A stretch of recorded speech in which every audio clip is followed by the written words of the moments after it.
like a lot of you guys out there, we're just stuck in the middle of a snowstorm, just trying to stay warm. And honestly, it really has us missing some California weather. So today we're going to share with you guys our top 5 places to go RVing in California, at least from our experience. And if you stick around till the end, we're going to let you know where we're going to be for the next few months.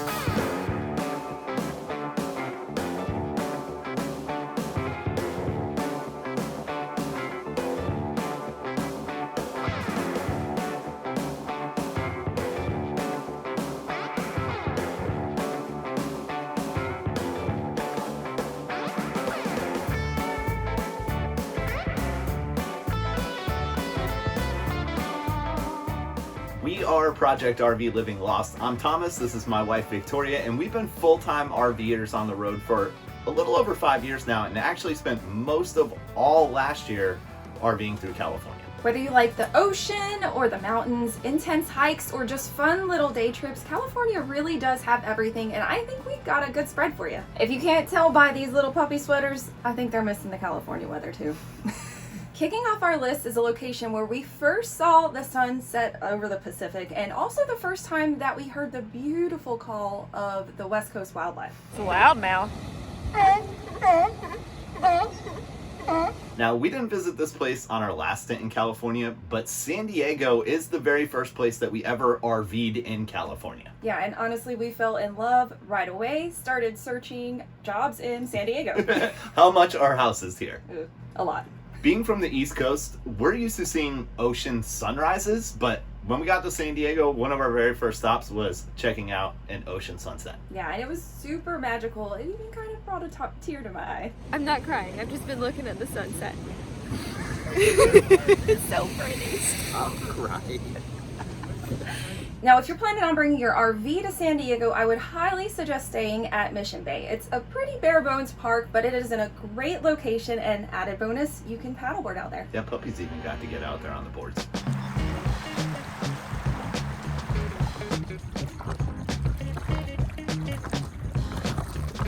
Now, the San Diego area, it's big and there's a lot to do, so there was only so much we could get to in the time period that we had. One of the areas that we really enjoyed, while not San Diego proper, was La Jolla, where we were able to have a delicious lunch. We walked around town on the beaches, and it's also a great place to catch a sunset. This is kind of like Myrtle Beachy to us, you know, being from the East Coast. This was the beach vibe I was looking for. Margaritas in the Pacific. Let's go.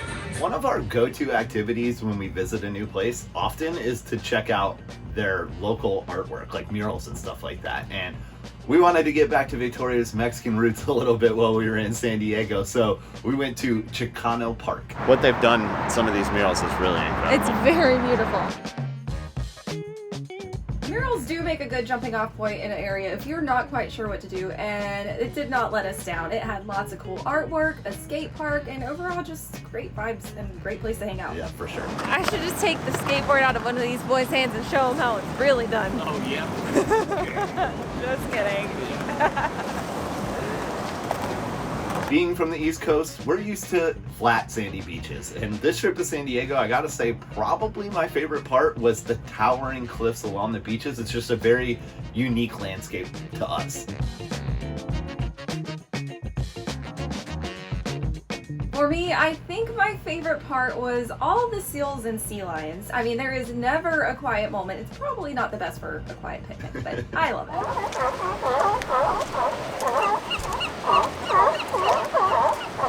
You see those baby seals down They're there? such little babies. I just want to be a little rolled up burrito in the middle of them. They look so comfy.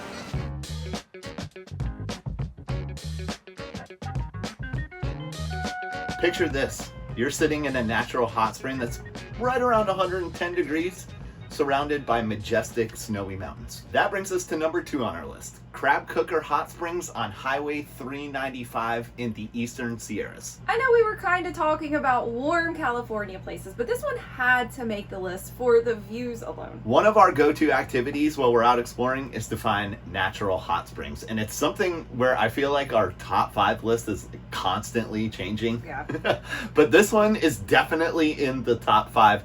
like Victoria said, just based on views alone. Yeah, something about being in a hot spring with snow all around and snow-capped mountains as well. Like, there's something special about that. Yeah, for sure. How you feeling in there, Victoria? I might need you to turn down the water. Is it hot now? And something unique about this hot spring that I found very interesting is that you can actually control how much of the hot water goes in the tub by a little turn valve.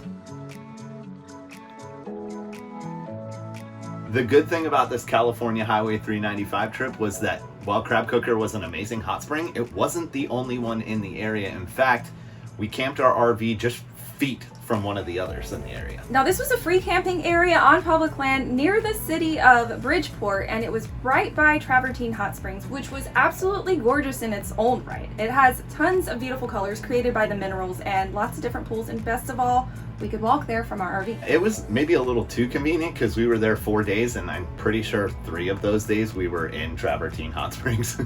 Kind of similar to now. We actually got stuck there in a snowstorm, so we took full advantage of the hot springs. That's right. And like we mentioned, there are several other hot springs in the area. Unfortunately, we were only able to get to one other, and that's Shepherd Hot Springs, but it was pretty cool because our friends, David and Amanda, you might know them as the Rollin' Bulls on Instagram, they were passing through the area at the same time, so we actually got to meet up at that hot spring. Hey! We found y'all.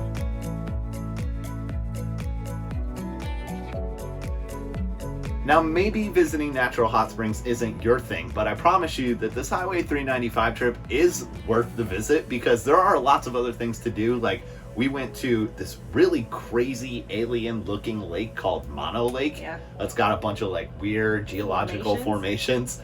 We were also able to get into downtown Mammoth. Unfortunately, we didn't have time to ski or anything like that, but it was a cool place to check out. But the one thing I would say is just be a little careful about what time of year you visit that area.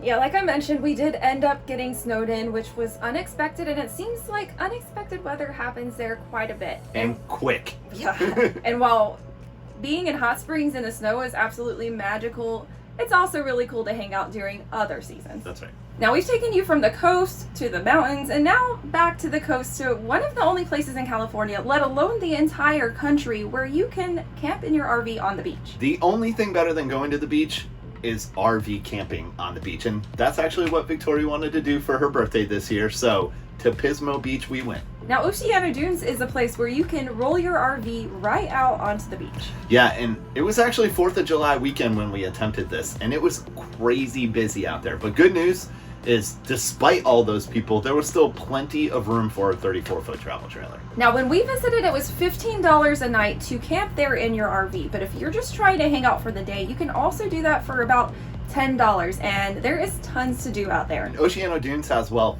you know, dunes. So if you have an ATV, you can get out there and rip them up. But even if you don't, you can rent one. There are several rental places along the beach. There's also like really cool beach vendors if you want to grab some food or like a kite or something like that. A lot of little pop-ups out there. We even actually saw people riding horses along the beach. Oh yeah, if you just happen to bring your horse along. Because this is not something that we get to do that often. It's only the second time we've ever done it. We did spend most of our time in Pismo just on the beach, but there is like a cool little downtown area with restaurants and shops if you're looking for something other than beach time. Now, beach camping, while it seems fun, does come with its own challenges, like avoiding the soft sand, trying to keep track of the tides, and essentially just not getting stuck. Right. Now, if you're thinking about bringing your own RV out onto the beach, I would highly suggest you check out our full Pismo Beach episode where we break down how to safely get your RV onto the beach, and more importantly, how to safely get it off. Don't want to get stuck, y'all. We'll leave the link up here. Honestly, I'm tired just thinking about all the work it takes to camp your RV on the beach, but good news is not every adventure has to be hard work. If you like fall vibes, apple cider donuts, and easy day trips, then Apple Hill is it. How about them apples? Now, this was actually originally planned as a day trip, but we liked it so much while we were there, we stayed multiple nights. The Apple Hill area itself has over 50 orchards, family farms, wineries, and cideries to check out. And while it feels like you could only visit so many farms and wineries, honestly, every single spot has something unique. While we were here, we found ourselves on quite a few side quests, and honestly, probably my favorite one of this trip was visiting a place called Grandpa's Cellar, where they serve flights of iced coffee. Yeah, and man, were they sweet and delicious. Talk about a caffeine rush. Now, if you're looking for something a little harder to drink and maybe a little day drinking, there are tons of wineries and cideries along Apple Hill as well. And I have to say, one of our favorites was probably Hidden Star Camino, where they not only have over 20 flavors of ciders on tap, they also have an amazing playground, which is probably designed for kids, but we took full advantage of. And had way too much fun. I couldn't be more happy about this. Is that wrong? No, it's so much fun. It's a pirate's life for her. Now, if you are like me and have a weakness for apple cider donuts, there really is only one place to go, and that is Rainbow Orchard. This place consistently makes the top of the list for best apple cider donuts in the Apple Hill area.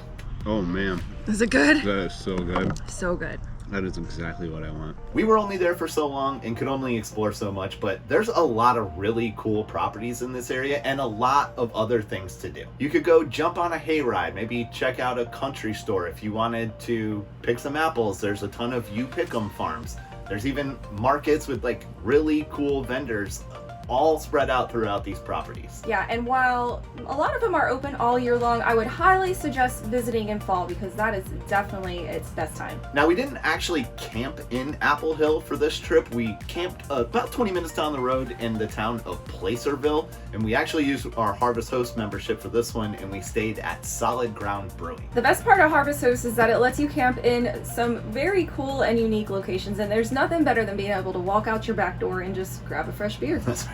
Now, this last place is super unique. It's one of those places where you see it online and you assume that it's fake until you're standing right in front of it. Now, visiting Yosemite National Park is a treat all year long because it is one of the most popular national parks for a reason.